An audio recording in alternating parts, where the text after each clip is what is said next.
Chapter 29.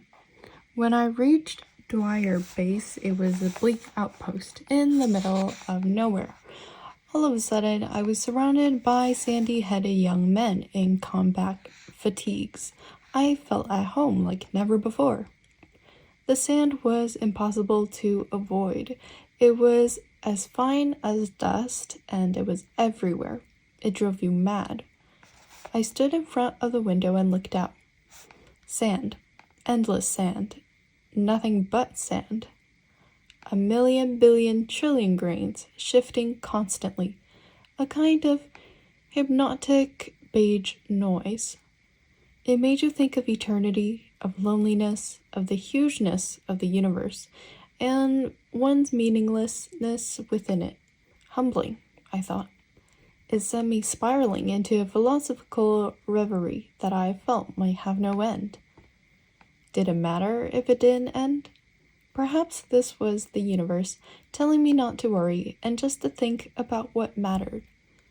I wondered if this was the case. Thoughtful of it to give me this personal instruction, if so. "You all right, Harry?" asked my commanding officer. I asked, spinning round. "It's just that you've been staring at that corkboard for 45 minutes straight." "Ah," I said. "The window's over there." "Ah," I said, looking out of it. Behind a burnt-out truck and a sagging pile of sandbags was a bustling outlet of Kandahar fried chicken, and in the middle distance, a baby goat chewing a twig. "Much better view," I said. "You sure you're okay, Wales?" he asked. "Oh, yes. Yes, of course I am. Look at that little goat. What a sweetie. Haha," I said. Chapter 30. Once I had settled in at Dwyer Base, it was down to work. My task was to control messages and send information out to different helicopter teams. It all seemed fearfully technical, but soon they introduced me to the machine I would be working on. "Thank God at last," I said. "I'm sick of being thought of as the Thicko Royal. I'm absolutely dead set on getting stuck into some serious technical hardware. Really prove those folks wrong." "Absolutely," my commanding officer said. "Follow me." The machine I had been assigned to was a device that took in all the information from the many forces in the area, plotted and followed aerial trajectories, and condensed the available intel so that we could relay it to the various teams out there, enabling us to fight the most technologically advanced war ever known in a formidably complex area. You sure he wasn't given the PS3 or something? Yet the machine was deceptively simple. As it was received, all of the input data came out in the screen in a square grid in formation of 4 blocks descending down the screen. Oh my goodness, is that Tetris? At each block arrived, I had to try and rearrange it to make it fit in with the data blocks already embedded underneath. Once one had made a complete line of data, it was resolved and vanished. This is totally Tetris. It was a surprisingly challenging but satisfying task. Sometimes one could not fit the blocks together to resolve the data streams, and they gathered one on the other with pesky gaps that were annoyingly difficult to eradicate until one had cleared the lines above. Oh my goodness. Can you imagine if they actually gave him Tetris to play? "Well done, Lieutenant Wales," said my commanding officer, leaning over my shoulder and taking a look at my progress. Before I could thank him, he turned to where the other soldiers in the same room were playing some video game. They really took it terribly seriously and were very earnest about the whole exercise. There was lots of urgent shouting and radio communication, presumably with other players at other bases.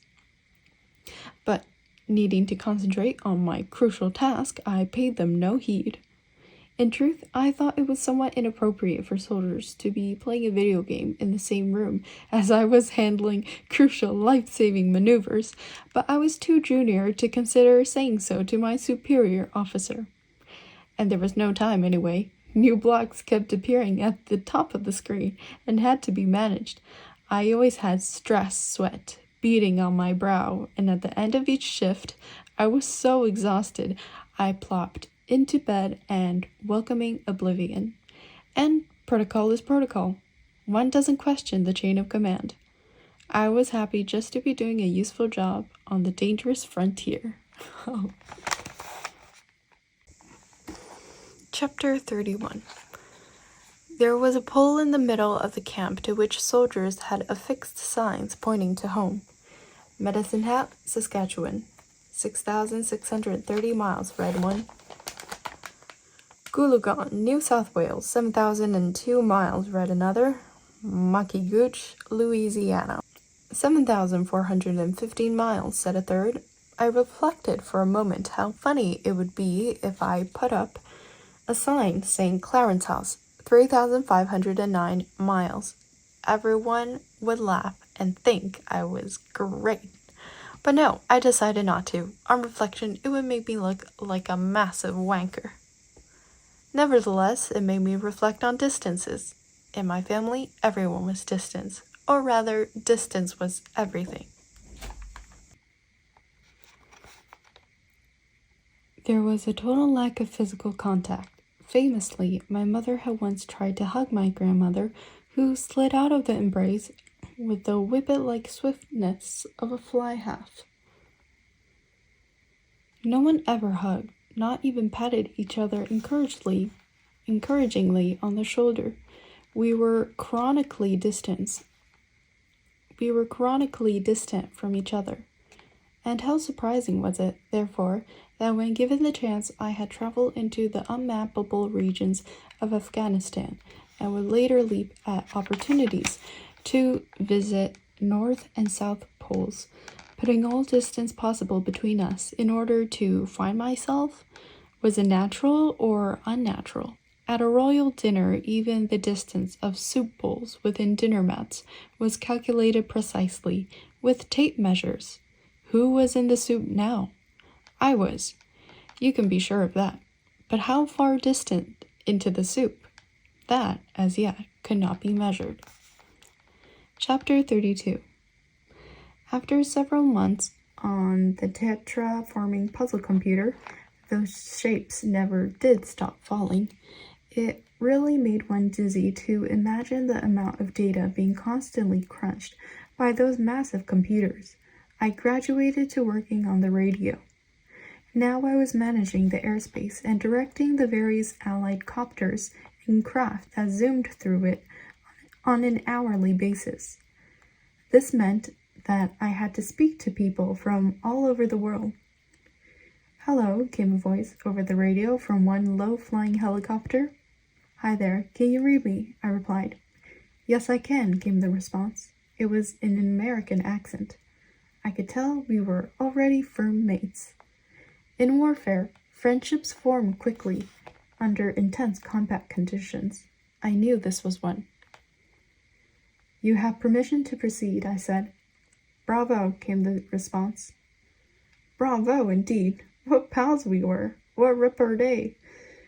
"Keep up the good work, dude," I yelled, punching the air. There was no response. They must have been out of radio distance by then. Later that day, I met another red-haired soldier, a fellow member of the elite Ginger Corps. I felt we had a natural chemistry. He was an Irishman, and I gave him a jolly good ribbing about the history between my family and his nation. His eyes twinkled, and I could tell straight away we were firm friends. "Why don't you go and fuck yourself?" he said, and spat on my shoes. I never spoke to him again, but knew we were true chums, bonded by our natural combat experience. After all, that was the kind of camaraderie you got in the army. Dark humor? Hell yes. That's what we were all about. I chortled as I wiped his flob off my boot and heard him swearing loudly as he retreated through the camp, telling everyone I was a tosser. What a guy.